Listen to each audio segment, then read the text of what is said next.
మాదక ద్రవ్యాలు సమాజాన్ని పట్టిపీడిస్తోన్న అతిపెద్ద మహమ్మారి. చాప కింద నీరులా విస్తరిస్తున్న ఈ రక్కసి అడ్డుకట్టకు ప్రభుత్వాలు ఎన్ని చర్యలు తీసుకుంటున్నా ఫలితం లేకుండా పోతోంది. నానాటికి వీటి వాడకం పెరుగుతుందే తప్ప ఏమాత్రం తగ్గడం లేదు. రాష్ట్రంలో డ్రగ్స్ అంతమొందిస్తామని సర్కారు చెబుతోన్నా పోలీసు యంత్రాంగం చర్యలు తీసుకుంటున్నా డ్రగ్స్ వినియోగం తగ్గడం లేదు. ప్రత్యేకంగా రాజధానిలో ఏ చిన్న పార్టీ చేసుకున్నా డ్రగ్స్ వినియోగం తప్పనిసరి అనేలా మారిపోయింది పరిస్థితి. అందుకు నిదర్శనంగా నిలుస్తోంది రాడిసన్ హోటల్ డ్రగ్స్ కేసు. ఈ కేసులో రాజకీయ ప్రముఖుడి కుమారుడితో పాటు సినీ దిగ్గజాలు, వ్యాపారులు సహా ప్రముఖులు మాదక ద్రవ్యాలు తీసుకున్నట్లు పోలీసుల విచారణలో వెల్లడైంది. పోలీసుల ఛేదనలో పట్టుబడినవి కొన్నైతే పట్టుబడనవి ఇంకా ఎన్నో ఉదంతాలు ఉన్నాయి. మరెందుకిలా? మాదక ద్రవ్యాల కట్టడికి చర్యలు తీసుకుంటున్నా ఎందుకు ఫలితం ఉండడం లేదు? లోపం ఎక్కడుంది? ఇంకా ఎలాంటి చర్యలు తీసుకోవాల్సిన అవసరం ఉంది?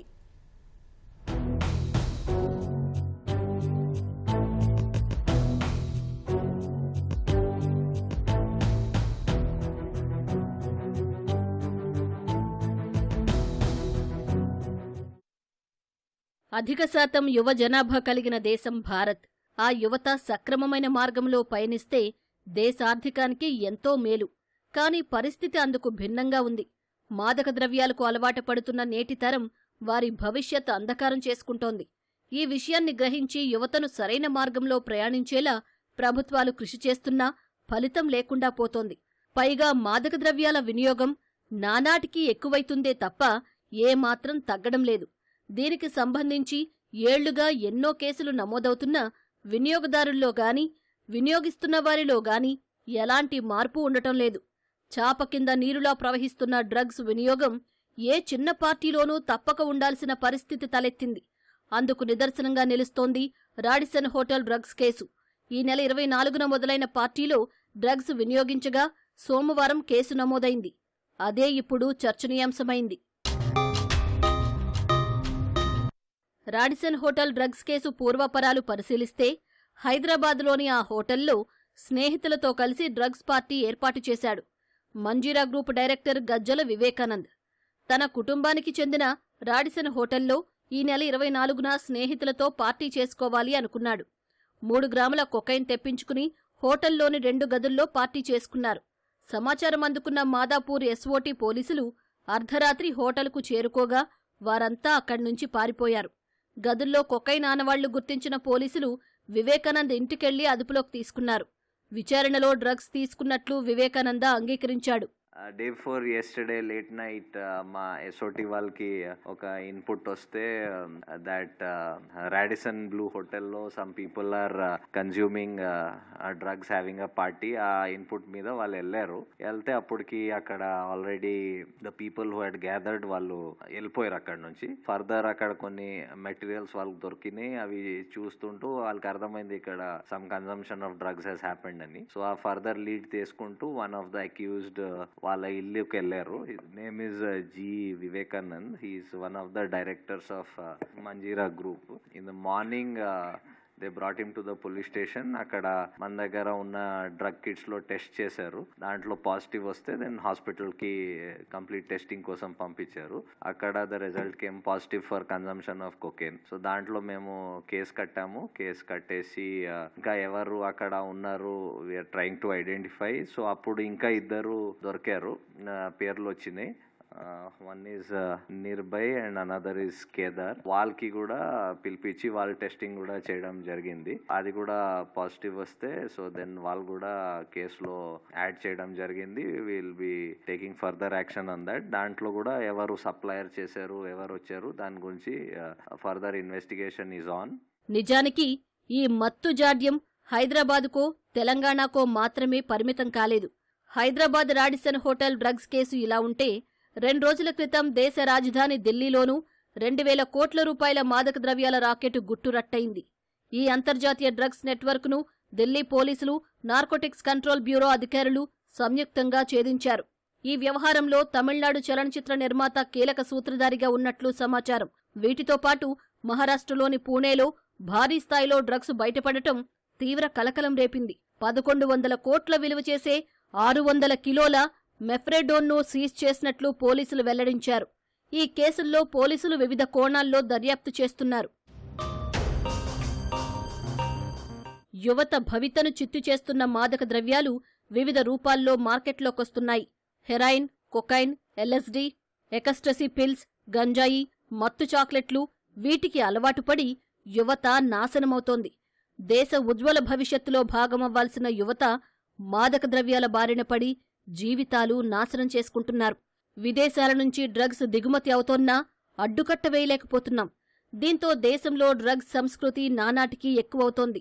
ఒకప్పుడు దేశంలోని ప్రధాన నగరాలకే పరిమితమైన మాదక ద్రవ్యాలు నేడు గ్రామీణ ప్రాంతాలకు చేరుతున్నాయి.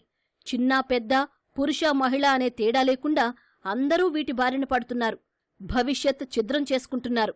గ్రామీణ ప్రాంతాలకు చేరిన ఈ విష సంస్కృతికి పాఠశాల విద్యార్థులు సైతం అలవాటు పడుతున్నారు. క్రమం తప్పకుండా వెలుగు చూస్తున్న డ్రగ్స్ కేసుల్లో అందరినీ ఆలోచనలో పడేస్తున్న విషయం, అసలు ఎన్ని కేసులు పెట్టినా, ఎంతమందిని అరెస్టులు చేసినా, ఎంత డ్రగ్స్ పట్టుబడుతున్నా ఇంకా కొత్త కేసులు ఎలా పుట్టుకొస్తున్నాయి?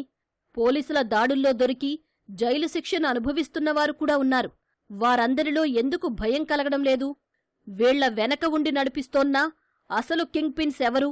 మరికొందరైతే డబ్బుల కోసం దొంగతనాలు, మోసాలు, అక్రమాలు చేస్తున్న పరిస్థితి తలెత్తింది. మాదక ద్రవ్యాలకు అలవాటు పడిన ఇంకొందరైతే చేసిన తప్పుకు తల వంచుకోలేక ఆత్మహత్యలకు పాల్పడుతున్నారు.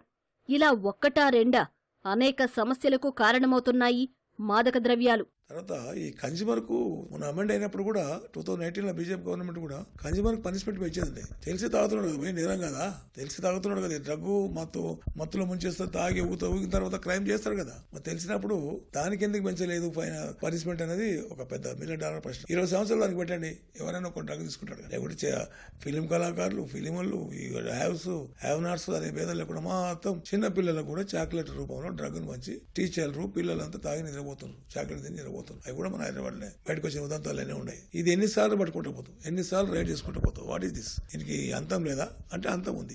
ఇంటర్పోల్ కోఆపరేట్ చేసుకొని అక్కడికి వెళ్ళి పట్టుకురావచ్చు, కానీ పనిష్మెంట్ షుడ్ బి సివియర్. నాణానికి మరోవైపు చూస్తే వ్యవస్థీకృత నేరంగా మారిపోయిన మాదక ద్రవ్యాల సరఫరాను కట్టడి చేయడాన్ని సవాల్గా తీసుకున్నామంటున్నారు రాష్ట్ర పోలీసులు. గోవా, బెంగళూరు, ముంబై, ఢిల్లీ నుంచి హైదరాబాదుకు మాదక ద్రవ్యాలు ఎక్కువగా సరఫరా అవుతున్నాయి. దీనిపై నిఘా పెట్టిన హైదరాబాద్ పోలీసులు మాదక ద్రవ్యాల సరఫరాదారులను అరెస్టు చేస్తున్నారు. కానీ ఆ పని ఎంతో కాలంగా జరుగుతున్నా ఇప్పటికీ సమస్య మాత్రం సమస్యలానే ఉంటోంది. డ్రగ్స్ కేసులు అనగానే తరచూ వెలుగుచూసే పేర్లు ఆఫ్రికన్లవే. అక్కడ్నుంచి పలు వీసాల పేరుతో దేశానికొచ్చి ఇక్కడే అక్రమంగా నివాసం ఉంటూ మాదక ద్రవ్యాలు సరఫరా చేస్తున్న వారి సంఖ్య ఏటికేటా పెరుగుతూనే ఉంది. ముఖ్యంగా నైజీరియన్లు వీసా గడువు తీరినా అక్రమంగా నివాసం ఉంటూ సంపాదన కోసం మాదక ద్రవ్యాల సరఫరాను ఎంచుకుంటున్నారు. వాళ్లతో పాటు ఇప్పటివరకు హైదరాబాదులో ఏజెంట్లను ఏర్పాటు చేసుకుని డ్రగ్స్ విక్రయిస్తున్న నిందితులు పోలీసుల నిఘా పెరగడంతో డార్క్ వెబ్ను ఎంచుకున్నారు. డార్క్ వెబ్లో కోడ్ లాంగ్వేజ్ ద్వారా విక్రయాలు చేస్తూ పోలీసుల నుంచి తప్పించుకుంటున్నారు. ఇలాంటి కేసులు ఛేదించడానికి నార్కోటిక్ విభాగం పోలీసులు సైతం వినియోగదారులుగా మారి వాళ్లను పట్టుకునే ప్రయత్నం చేస్తున్నా ఇంకా ఛేదించాల్సిన నెట్వర్క్ చాలా పెద్దదే ఉన్నట్లు వరుస పరిణామాలే చెబుతున్నాయి. ఈ నెట్వర్క్ మొత్తం నడిపిస్తున్న పెద్ద తలకాయలు ఎవరన్నది తేలాల్సి ఉంది.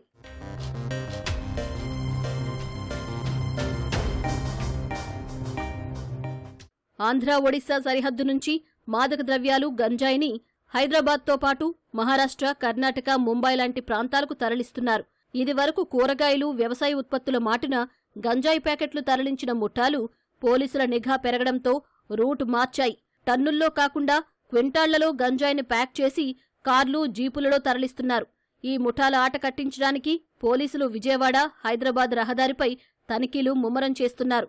ఆంధ్ర, ఒడిశా సరిహద్దుల్లో ఇన్ఫార్మర్ వ్యవస్థను ఏర్పాటు చేసుకుని అక్కడ్నుంచి గంజాయి బయలుదేరే వాహనాల వివరాలు సేకరిస్తున్నారు. హైదరాబాద్లోకి ప్రవేశించగానే గంజాయితో సహా వారిని ఖచ్చితంగా పట్టుకునేలా చర్యలు చేపడుతున్నారు. కానీ ఎంత మేరకు ఫలితాన్నిస్తుందనేదే జవాబులేని ప్రశ్నగా మిగిలింది. పొరుగు రాష్ట్రాల నుంచి తెలంగాణకు వచ్చే మాదక ద్రవ్యాలను ఖచ్చితత్వంతో పట్టుకుంటే నగరంలోకి అవెలా వస్తున్నాయని నిపుణులు ప్రశ్నిస్తున్నారు. రాష్ట్రంలో వేళ్లూనుకున్న డ్రగ్స్ కల్చర్ను సమూలంగా నిర్మూలించాల్సిన అవసరం ఉంది. డ్రగ్స్ వ్యసనం జాతి వినాశనానికి దారితీస్తోంది. అందుకే ఇకనైనా కేంద్ర, రాష్ట్ర ప్రభుత్వాలు మాదక ద్రవ్యాల కట్టడికి చర్యలు తీసుకోవాలి. డ్రగ్స్ రక్కసిని పారదోలేందుకు రాజకీయాలకు అతీతంగా అందరూ కలిసికట్టుగా కృషి చేయాల్సిన అవసరం ఉందని నిపుణులు, మేధావులు అభిప్రాయపడుతున్నారు.